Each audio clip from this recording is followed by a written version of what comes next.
జై గురుదేవ సర్వ విఘ్నోపశాంతి.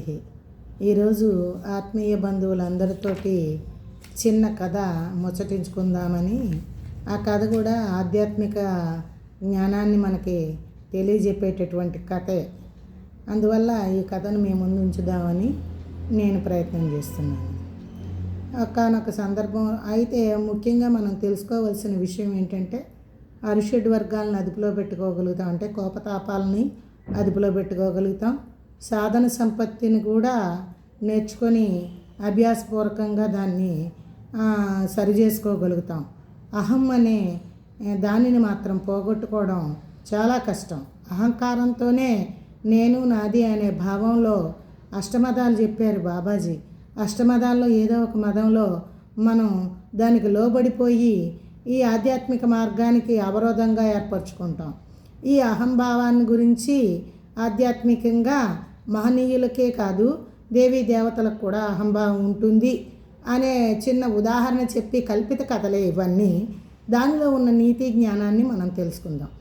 ఒకానొక సందర్భంలో నారద మహాముని ఆయన వైకుంఠానికి వెళ్ళి ఆ విష్ణు భగవానునితో, స్వామి, నిరంతరము మీ నామాన్ని నమో నారాయణాయ, నారాయణ నారాయణ అని జపిస్తున్నాను, నాకన్నా జపతపాదులు చేసేవాళ్ళు ఎవరు లేరు అని అనగానే ఆ విష్ణు భగవానుడు చిన్న నవ్వు నవ్వి భూమండలంలో ఒక పామరుడు ఇంటికి వెళ్ళి రమ్మని చెప్పారు. ఆయన చెప్పగానే నారదుడు గారు వెనువెంటనే భూలోకానికి వచ్చారు. వచ్చి స్వామివారు చూపించిన ఆ పామరుడి ఇంటికి వెళ్ళి నిశితంగా చూశారు. ఆ పామరుడు ఉదయకాలమునే లేచి భగవన్నామ స్మరణ, ప్రార్థన అవి చేసుకొని ప్రాతకాలం నుంచి ఆయన కుటుంబ పోషణార్థం నిత్య జీవన విధానానికి గడిచేటటువంటి వ్యవహారంలో నిమిడీకృతమైపోయి ఆ పనులన్నీ చేసుకుంటూ మరల సాయంత్ర సంధ్య అప్పుడు మరలా ఇంటికి తిరిగి ముఖం వచ్చి ఆయన మరల భగవన్నామ స్మరణ చేసుకొని ప్రార్థన అవి పూర్తి చేసుకొని ఆహార పాలు స్వీకరించి నిద్రకు ఉపక్రమించటం చూశారు. ఆయన ఏముంది ఇందులో గొప్పతనం?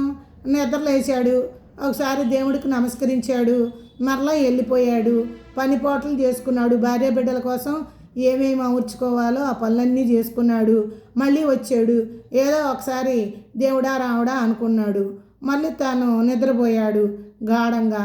ఇందులో ఏముంది వింత? స్వామి ఇతన్ని చూపించారేంటి?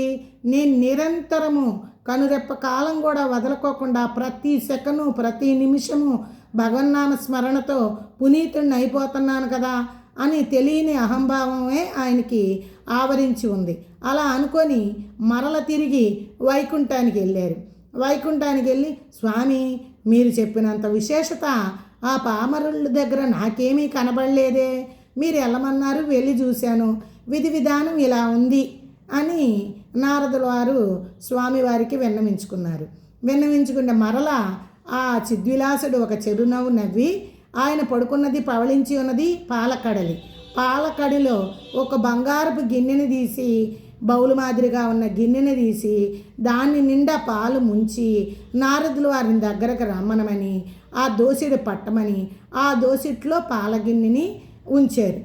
ఉంచి నారదుల వారి అంక చూస్తూ స్వామివారు ఇలా పలుకుతున్నారు, ఓ నారద, ఈ పాలగిన్ని ఒక్క బొట్టు కూడా చుక్క కూడా వలక్కోకుండా నువ్వు సర్వలోకాలు తిరిగి వస్తావు కదా, 14 భువన భాండాలని తిరిగి వస్తావు కదా, ముల్లోకాలు తిరిగి వస్తావు కదా, అలాగా నీకు ఎంత తిరిగి రావాలనుందో అంతసేపు పర్యటన చేసి ఒక్క పాల చుక్క కూడా కిందకి తొణకకుండా మరల నా దగ్గరికి తీసుకురా అని చెప్పారు. అది విన్న నారదులు, ఓ ఇంతే కదా, ఈ పాలగిన్ని పట్టుకొని 14 భువన భాండాలే తిరిగి వచ్చేస్తాను, ముల్లోకాలు ఏముంది అనుకొని ఆ గిన్నెని దోసిటి అందు పెట్టుకొని ఆ గిన్నె అంక చూస్తూ పాలు వలక్కోకుండా జాగ్రత్తగా కాపాడుకోవాలనే భావాన్ని స్థిరం చేసుకుంటూ ఆయన ఏ ఏ లోకాలు వెళ్ళాలని అనుకున్నారో ఆ లోకాలన్నీ వెళ్ళి తిరిగి వచ్చారు. మరలా ఆ లోకాలు చుట్టుముట్టుకొని స్వామివారి చెంతకు వచ్చారు. చెంతకొచ్చి, నాయన, మీరు చెప్పిన ఆజ్ఞను పరిపాలించాను, ఒక్క పాల బిందువు కూడా కింద తొణకలేదు. ఇదిగో మీరిచ్చిన పాత్ర అందున్న పాలు యథాతథంగా తీసుకొచ్చి మీకు మరలా సమర్పిస్తున్నాను అని చెప్పి స్వామివారికి నారదుల వారు ఆ గిన్నె ఇచ్చేశారు.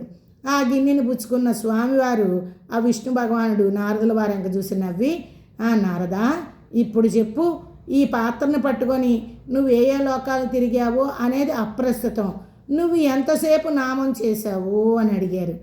ఏమిటయ్యా చేసేది, ఈ గిన్నెంకే ఏకాగ్రతతో చూస్తూ ఒక్క బిందువు పాలు కూడా పోకూడదని దానినే పట్టుకొని దాని యందు శ్రద్ధాభక్తులతో పెట్టుకొని క్రమశిక్షణతో ఆ గిన్నె పట్టుకొని నేను తిరగవలసిన లోకాలన్నీ తిరిగి వచ్చా. ఇంకా నామం చేయడానికి నాకెక్కడ తీరుబాటు ఉంది అని నవ్వుతూ ఆయన ఇలా అన్నారు. మరి చూసావా, నువ్వు ఈ పాల పాత్రని పట్టుకొని తిరిగి రావడానికి శ్రమపడి నువ్వు నామం చేయడం ఆపేసావు. మరి భూలోకవాసుడైనటువంటి ఆ వ్యక్తి తన కర్మ జన్మ ఫలాలను అనుభవిస్తూ ఒక కర్మయోగిగా నన్ను సేవిస్తూ నిష్కామిగా ఉన్నటువంటి ఆ పావనుడిని చూసి గేలి చేసినావు. ఆయన యొక్క విధి విధానాన్ని కర్మయోగంలో తరిస్తూ తనదైన కర్మను తాను తూచా తప్పకోకుండా ఆచరిస్తూ బాధ్యత బరువు అంతా నా మీద పెట్టి ప్రాతకాలం నన్ను స్మరించి ప్రార్థన అది చేశారు. మరలా సాయం సంధ్యా సమయమున నాయన నీ దయతో ఈ పనులన్నీ పూర్తి చేశాను అని నాకు కృతజ్ఞతా భావంతో మళ్ళీ నన్ను స్మరించి జపించి ప్రార్థన చేశాడు. అటువంటి కర్మయోగి ముందు మరి నీవెంతో ఆలోచించుకో అని చెప్పగానే నారదుల వారికి జ్ఞానోదయమయ్యి కప్పకనే కప్పినట్టుగా అహంభావం కప్పిపోయింది నాకు అని ప్రాయశ్చిత్తం చేసుకొని పరమాత్మని శరణు వేడి తన తప్పును తెలుసుకున్నాడట. అలాగా మన గురుదేవులైనటువంటి కమలీ బాబా వారు మనందరినీ గుళ్ళు తిరిగిన లేదు, సన్నీళ్లు మునిగిన రాదు అని చెబుతూ మనల్ని మనం ఆత్మపరిశీలన చేసుకుంటూ ధర్మబద్ధులమై న్యాయబద్ధులమై పరమాత్మకి ప్రీతిపాత్రులుగా ఉండాలని, సత్యధర్మ వ్రతులుగా ఉండాలని, మన సాధన సంపత్తిని చేకూర్చుకొని ఆయన చెప్పిన మార్గంలో వ్యాయామక్రమ ప్రార్థనని ప్రాతకాలము సాయంకాలము చేస్తూ పరమాత్మని వేడుకోవాలని మనకు ప్రబోధం చేశారు. ఇది మనం తెలుసుకోవాల్సిన విషయము.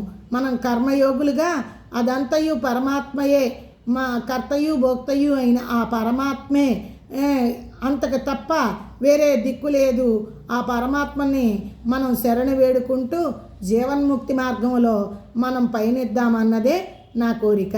ఈ కథలో ఉన్న నీతి కూడా మనం అహంకారంగా ఏ అష్టమదాల్లోనూ మనం దానికి లోబడుకోకుండా నేను పండితుణ్ణి, నేను ధనవంతుణ్ణి, లేకపోతే నేను గుణశీలిని, నేను ఆచార వ్యవహారాలు ఇవన్నీ కూడా గురుదేవులు చెప్పారు అష్టమదాలు అని. ఆ అష్టమదాలు మనకు అతక్కోకుండా నిత్య సత్య వ్రతశీలులమై పరమాత్మ మార్గంలో మనం పయనించి జీవన్ముక్తి పొందుదామన్నది నా అభిలాష, కోరిక. ఓం జై శాంతి, విజయ శాంతి, దివ్య శాంతి.